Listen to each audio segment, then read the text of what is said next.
And can I ask you another question? Why are you so cool? Why are you so cool? You're maybe one of the coolest people I know.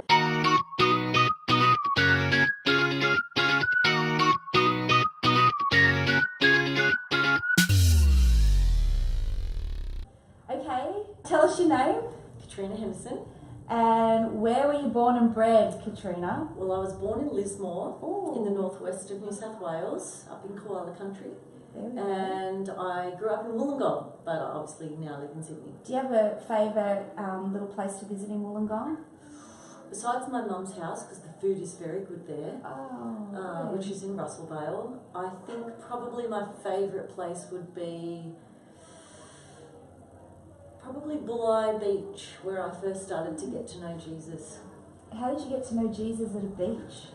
Well, I just, to be honest, was trying to get out of my house quickly enough in the morning to go to school early, and I would go via the beach, and so I would just go down there with my Bible and didn't really know anything about quiet times, just fell into it. And yeah, I'd read my Bible and sooner or later realised that it kind of was reading me and got to know Jesus at the beach.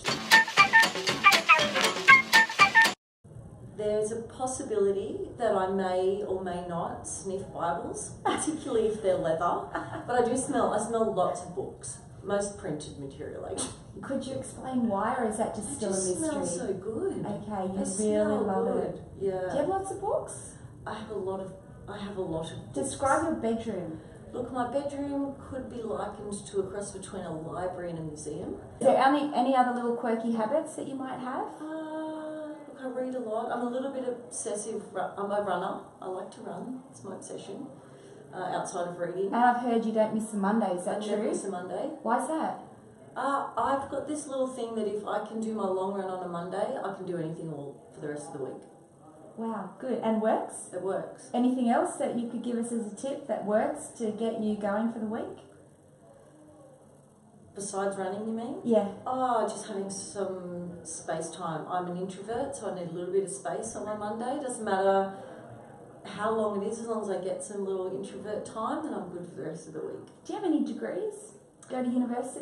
Yeah. Funny. I always wanted to be a lawyer, but God had a different plan, so that's cool. So I changed from what I was going to study at university. I did an English literature degree first, and then I did a postgraduate diploma in counselling, and then I did a postgraduate diploma in ancient history, and then I did my master's in ancient history, in focusing on Hebrew. So biblical Hebrew. Can you speak Hebrew? Sucked, a little bit. Okay, I think you can, but we won't go there quite yet. You did a counselling degree. What triggered that?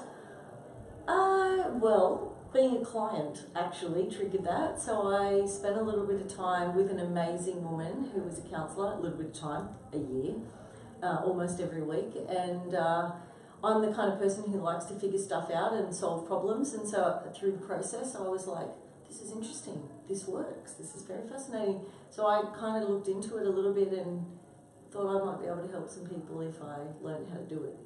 So you would recommend counselling to people who may need it? Absolutely. I think just having someone who's completely outside of a situation, who also is trained to know what advice to give you or what advice not to give you, I can't say enough how much it changed my life. So you've been through a while ago now, 1 year of counselling. Did you have a scripture that helped you get through that period? Yes, I did. It's still a bit of a life scripture actually in 2 Corinthians 12, 9 and 10, where it says, but he said to me, because Paul's talking about the thorn in his flesh, and he desperately wants God to get rid of it, which was kind of like me with my issues. Desperately just wanted God to make them vanish. And the verse says, but he said to me, my grace is sufficient for you and my strength is made perfect in weakness. And I love that. You exemplify that. Right now, I am the principal of Hillsong College, which is the best thing in the world. We've got a whole load of students, I think over 1,700 students right now on our Sydney campus. Wow. And Sydney campuses from all over the world, over 70 different countries. And I have the privilege of helping them unearth the God call that's on their life and releasing them into the field all over the world. So it's pretty fun. And tell us about the big announcement, or one of the big announcements that relates to you that Brian Houston made on Vision Sunday. Pretty exciting one for you. Yeah, a little bit of an exciting one for me. As a church, Hillsong Church, we are planning to start a campus in Israel. Yes. And so I am going to be a part of that, and we are in the processes of the first steps of making that happen. So I think I could safely say that you've had a long-term love affair with Israel. How did that start? So when I was 21, How old are you now? I'm 45 this year. So this is like a long time you've had this Yeah. passion for this Yeah. nation. Yeah, since Okay. 1993. So 1993, I got involved in leading a university ministry, and they were looking for volunteers to take short-term missions trips of university students overseas. And I was like, well, where have we never been? And people, made all sorts of suggestions, but then someone suggested Israel, and I jumped at the opportunity, not really knowing why, except that I love the Bible and there's a little bit of Bible history there. Just a little bit? But I also knew we'd never been there. And there was a whole load of people there who needed some truth. And so I thought, you know what? I'll go.